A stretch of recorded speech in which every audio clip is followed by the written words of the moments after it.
Welcome to the Passive Mobile Home Park Investing Podcast with your host, Andrew Keel. This is the podcast where you can get the education you need to invest 100% passively in the highly profitable niche of mobile home parks. Welcome to the Passive Mobile Home Park Investing Podcast. This is your host, Andrew Keel, and today we have an amazing guest in mobile home park broker and owner, Mr. Kolman Bubis of Sunstone Real Estate Advisors. Before we dive in, I want to ask you all a real quick favor. Would you mind please taking an extra 30 seconds and heading over to iTunes to rate this podcast with 5 stars? This helps us get more listeners, and it means the absolute world to me. So thanks for making my day with the review of the show. All right, let's dive in. Kolman is a founding partner of Sunstone REA, and he has been instrumental to the firm's successful completion of brokerage, capital placement, and consulting assignments. He is also a founding partner of Sunstone Mortgage Capital, a sister company of Sunstone, started in 2013, and he also owns a few mobile home parks himself. Prior to founding Sunstone, Kolman worked at Marcus Millichap, focusing on brokerage of mobile home park properties. Kolman assisted clients with fine-tuning their property disposition and acquisitions, and also helping them with their investment strategies. Kolman, welcome to the show. Andrew, good to see you, my friend. I appreciate you having me on, and always good to get out into the interwebs and help people learn about mobile home investing. So appreciate you having me on and look forward to catching up. Yes, sir. Would you mind starting out by just telling our listeners your story and how you got into manufactured housing? Yeah, I think like a lot of people, sort of dumb luck brought me into manufactured housing. I started fresh out of school at Marcus Millichap, and there was no one else kind of at that time competing for the MH business in the Midwest for the firm. Some other guys obviously, started to creep in, but I just didn't want to compete with everyone else in the office, even though I really had no knowledge at that time of anything about manufactured housing.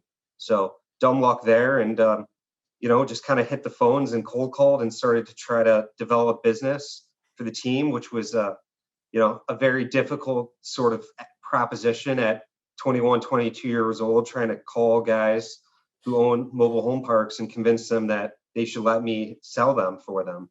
So that was certainly a time of ramen and not many dollars made, but it was a good learning experience, and it eventually started to get a little bit of traction. And in 2010, formed Sunstone with some other partners, Bob and Waylon, and ultimately been in business now for a little over 11 years, and we've brokered in excess of $1.6 billion of mobile home parks. So it's been a long ride, but it's been a fun one, and certainly learned a lot since that first cold call versus my latest ones. Yeah, and when was that? When you started at Marcus Millichap? I was in 2004. 2004. So you've seen this industry, pre-2008. And I love talking with guys that have been in the business that long. I mean, what can you tell us about, the recession and how mobile home parks and the whole industry fared during that time? Yeah, it was a little bit different of a recession, shall we say, than what we've seen with the COVID pandemic. At that time, I definitely knew enough to be dangerous, but you look back at that and there were some incredible opportunities to capitalize on mobile home park acquisitions. And for a lot of reasons is, the biggest one being that the liquidity in the market just really kind of seized up, and there wasn't still the outlets for debt like there were through COVID, with Fannie and Freddie still being actively involved. So, people with cash or very strong banking relationships really, were able to buy some what I would call value deals, and they weren't value based upon, the in-place cap rate, so to say. They were value based upon, limited cash flow and what I would call replacement cost type acquisitions. So there were some great things there, but I think, the two things that happened then that were a little bit different this go around were the liquidity issues for financing communities and homes at that time. The other thing is, as the business has changed a lot in the last 20 years, just in terms of the amount of capital and requirements for kind of keeping properties full with a home sales and infill program, whether you're doing used or new homes.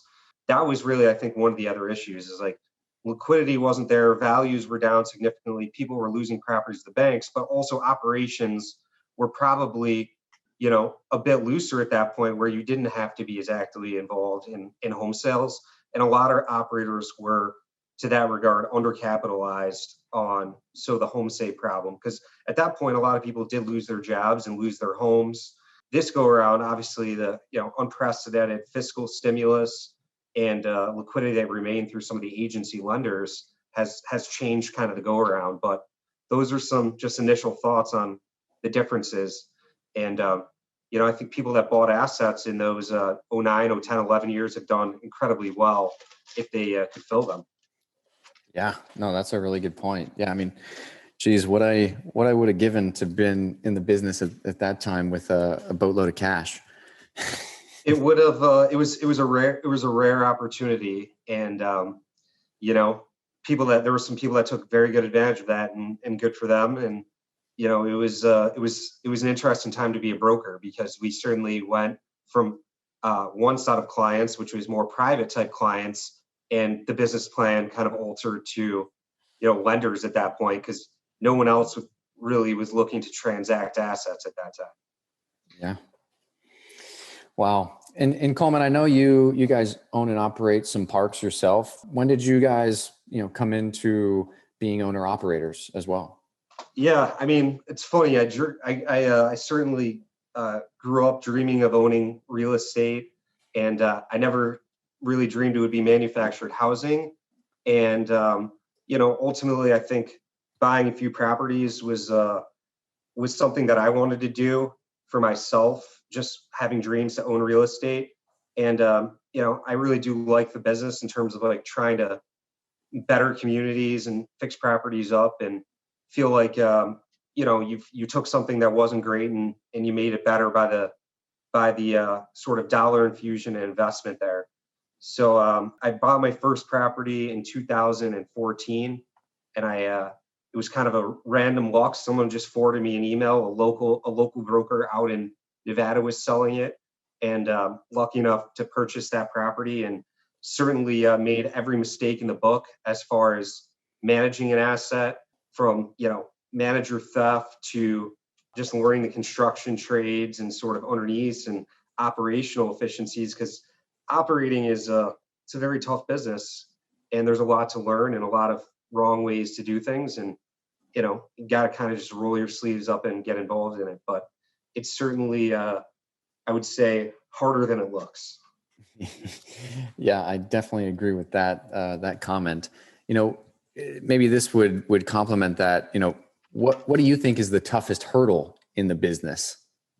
I think that's going to be different for every person, because there's certain things that I'm really good at that are required of the business, and there's other things that I'm really bad at that are required of the business. So I think just going in, realizing that, and understanding you're going to need a village to raise a baby, and that really is kind of the truest thing, because there's the job requires a lot of different organizational skills to people skills, and a lot of people don't have all of those things. So I think it's important to try to think about, if you're going to get into this business and do it, it's hard to do it alone, and these are very operationally intense businesses in my opinion. Once you get past that idea that like you're just not buying a passive investment, and in fact it's the opposite. If you want to run these well, it's a very, very involved business. So that was certainly a good learning lesson as well, is that you can only do so many things, and takes really a team, whether it's on from the on-site management side, if it's a large enough property, to back of house, trying to make sure you're keeping good records and run the business as lean as you can. Yeah, no, I think that's a really good point. How do you all handle the management of your parks? Do you manage those in-house? I don't really have a lot of properties, so it's not very hard to manage. We got someone on site, and then bookkeep from sort of a centralized location. Gotcha. I think that's going to be how most smaller operators are gonna be able to run it efficiently is, if it's not next to your home and you can't drive to it within a couple hours, I think you need to plan to have someone there because things come awry that you need eyes on. And if it's a small thing, plumbing, you can do that. But I just think you eventually need some eyes on the ground that can tell you what's going on somewhat quickly, and Yeah. then keeping track of them and sort of your own internal processes from a more centralized location. Yeah, no, definitely. Coleman, this is one of the most important questions. What would you say are the most important things that passive investors, we're talking limited partners, what are the most important things that they need to look out for when investing into this asset class? Yeah, I think that's a great question because there's I see different funds and investors raising capital all the time, and I think the biggest things to look at are certainly the track record of the sponsor. How have they done in terms of their returns and their sort of bookkeeping and return of capital payments and all those various things that LPs want to know about. How is the project going? How are the promised returns going? But then also, I like to look at kind of just the basic deal structures like fees. Does an LP or a GP pay fees going on if on the way in? If so, what are those? Be it acquisition, asset management, disposition, refinance. Like, what's the fee structure? And then you always, I like to look at. I have some friends that build other types of real estate, like self-storage, and some of the things I look at is like how much money is the sponsor putting in versus the partners, and is that real money or is that coming from a fee that they're earning on the transaction? So I like to look at the fees on all the deals, and then also at the track record. At some point, like if I'm not a self-storage expert, I'm betting on my buddy who I believe in is going to know that business. So I think conviction that the sponsor that you're really investing in is positioned to deliver what they're going to tell you they're going to do, and of course that's key, really, at the end of the day. Yeah, and that resonates with a lot of what our previous guests have said as well. Is that a lot rides on the operator, and looking at their track record. So, what would you say are a few ways to vet an operator? Yeah, I think like anything, if you're going to invest some money into someone's deal, ask some questions about the property and why they like it and what the underlying sort of economics of the transaction are. But that way at least you're kind of trying to gauge and gain experience into learning the asset class, because at the end of the day there's a million variables that kind of make up one of these quote unquote deals, and depending on those variables there's going to be a lot of different potential pricing scenarios. So how did you source the deal? Honestly, I would call you up if I was going to invest in your deal and just be like, hey, why do you like this deal? Like, what about it makes you feel warm and fuzzy that there's money in it for you to be made? So I just like to get people's conviction, but asking about just the mechanics of the deal, why they think it's a good project, and more importantly, maybe than anything, the location of the property and why that's good. Because I think that we're still in affordable housing, and for it to be successful, people have to want to live in that particular area or property. Yeah, no, I think that's great advice. That's great. Thanks for sharing that. Coleman, on your brokerage side of things, this is the $1 million question, right? Everybody wants to know how you find your deals. When you're with your listings, since being around since 2004, what would you say is some of the best ways that you've found listings or found deals?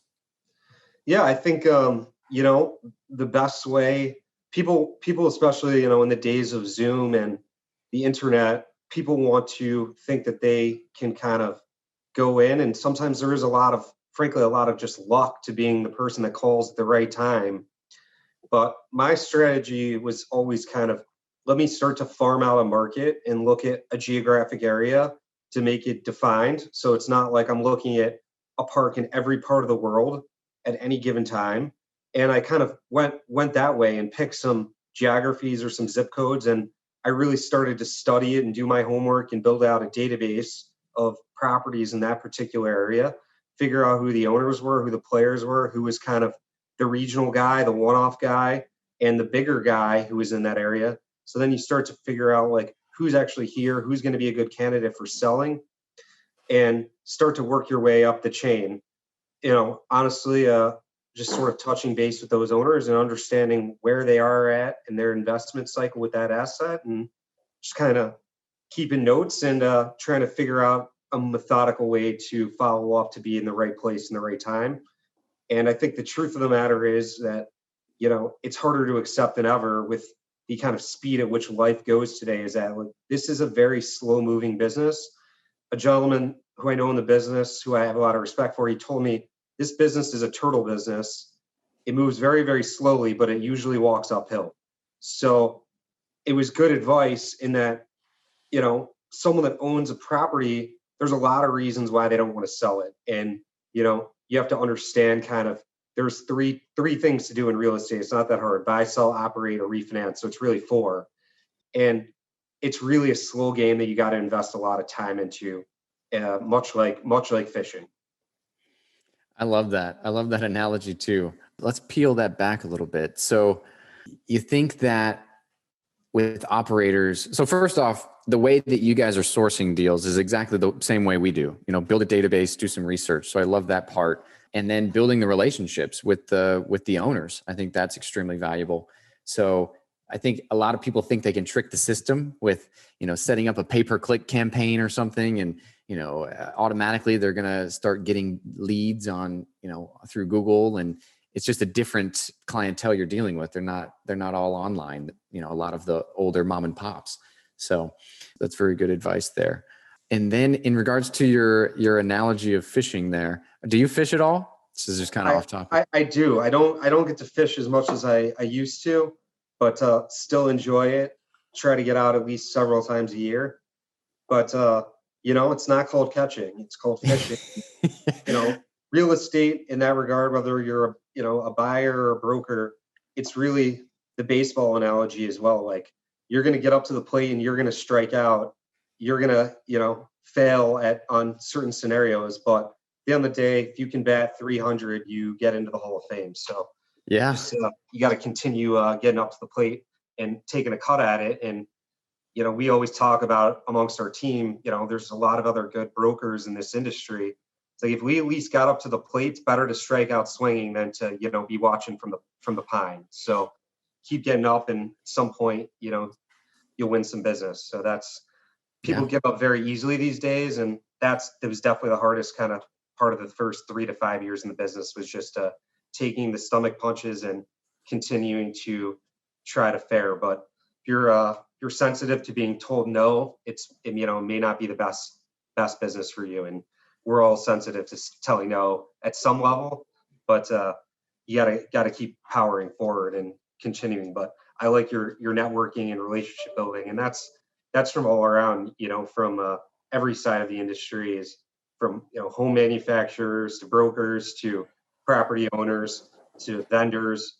You never know kind of where a lead might come from, really. You really don't. And back to your fishing analogy, my wife and I went to the Keys, and we went out one day on a boat around the reef, and we put some chum in the water, and all these fish came up right to the back of the boat, like little yellowtail snappers. And my wife and I, you just put your pole in the water and you pull them right out. And my wife was like, I love this. This is like her first time fishing. She's like, I love this. This is amazing. I was like, honey, this is not how it goes typically. This is catching. This is not fishing. So the next day we went trolling, where you got, the lines in the water and you're pulling a jig to, catch something a little bit bigger. And we caught nothing. We just trolled around for like hours on end. And that was the last time she went fishing, a few years ago. I don't think I can get her to go back, but to on your point, it's a business that you have to take time, and you have to get your hands dirty, and you have to, have that consistent follow up and build the database. And a lot of people just don't take the time to do that. Yeah, I've trolled many days with in fishing and in real estate without any catching. So yeah, that's a big deal. The one good golf shot keeps you coming back for more, though. Oh, exactly. Kolman, tell us this. What does the perfect mobile home park look like in your eyes, and why? I think that's a tough question, because the truth of the matter is there's no perfect property. Every property has its little nuances and quirks about it, especially, the older they get in terms of just utility infrastructures. But, I think for me, the perfect community has to do a lot with kind of housing costs around it. Because at the end of the day, that's going to be a big indicator on being able to keep that property full. So that's one of the things that I think is important to understand and look at is, where competitive housing is in the area. But beyond that, if you could have brand new infrastructure, the communities that I'm seeing get built these days, and there's a few of them, new going up in the country, which is exciting to see. It feels a lot more like a subdivision. So, that modern sort of bigger lot feel is great. But also at the same time, you see a lot of denser, older properties that are full, predominantly single sectional homes. And, there's a reason that people want to live in, denser kind of in places where they may or may not need a car. So it's a tough question, but ultimately minimal underground issues would be ideal in terms of just, antiquated plumbing and sewer. At the end of the day, high housing costs is sort of would be the best thing that I really can look at and tell you, where is the property going to stay full? Yeah, both really good points. In regards to the high housing costs, do you have a number that you look for like the local, average home price, things like that? Yeah, I think that depends truthfully on kind of what your strategy is with the property. Like, we're not all going to have, not all the markets that we're going to be investing in are going to be, median home prices of $600,000 or $700,000. But I think the biggest thing to look at is kind of what the need for housing in the area is and what your strategy is. Are you going to be trying to bring in new homes? Are you going to be trying to do used homes? Can you access that many used homes? What's your plan with sort of holding it? But, if you're going to be doing new homes, with where home costs are today, I would want to feel pretty comfortable that you could sell new homes for, $65,000 ish for a 3.2, because with the cost going up, I think that's ultimately where kind of a bigger 3.2 is pricing out right now, with the sale needing to happen for it to kind of make sense for the operator to do it. It's because, with home prices rising, it's really kind of, a 25 or 30% increase on overall cost for new homes right now, which ultimately is going to make used homes stay in value or go up in value. But I would say you want to do new, you at least want 150, in that market. So you've got some comparable sales advantages. But if there's other reasons, that it's not as high, I think that you can get over that too. Certainly if you're going to do used homes, or if there's some other, demand driver in town that's saying we need housing, and maybe the median home value just hasn't gotten there yet. I don't love much below like $50,000, $60,000 median home prices for stick built, because it starts to get a little bit more difficult to sell manufactured housing. Agreed. Kolman, what common mistakes do new operators make? I made every one of them, because it's, like I said, it's a hard business. But, there's a million mistakes to be made from, underwriting the property initially to doing due diligence on the property. There's a million mistakes to be made. And the truth of the matter is there's always going to be something that was better than you thought and something that was worse than you thought about the property. And as long as you kind of feel decent that with the capital you're allocating, you can fix some of these problems, you're never going to get it 100% perfect. But really trying to, put in the time to understand the numbers, how things are done in that particular market. And then the underground infrastructure is always a big one, just because, you can see the abandoned home above the ground that you need to remove, or that the pavement is in bad shape, or that the trees haven't been trimmed in 5 years and you're going to burn $20,000, trimming hazardous trees out of the property, but you certainly can't see the underground. So just trying to understand what you're encountering there is definitely a big one as well. Do you have any tips, or do you have any insider information of how to tell if old water lines are, going to be an issue? How do you guys test that in due diligence? I am definitely not a plumber, and I think the biggest things you can do is kind of look at the bills and just see, what type of water is coming. At the end of the day, I think the best thing to do would hire a plumber that's familiar with the property and get them on site, or find your own third-party vendor to kind of go in there and do those inspections for you. Every buyer is going to have the right to a thorough inspection of the property, and I think hiring some experts in those fields are probably advisable. Yeah, definitely. Kolman, what hurdles does the MH industry face moving forward, with potential inflation and so forth? What do you think's coming? Well, I mean, one of those things is already here in terms of just the price of new homes.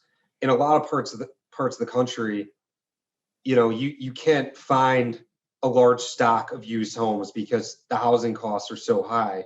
So, to fill lots in a lot of places, we need new homes, and those new homes have gone up, 25, 30% in price over the last 12 months. The real question just becomes like, does that come back in ever?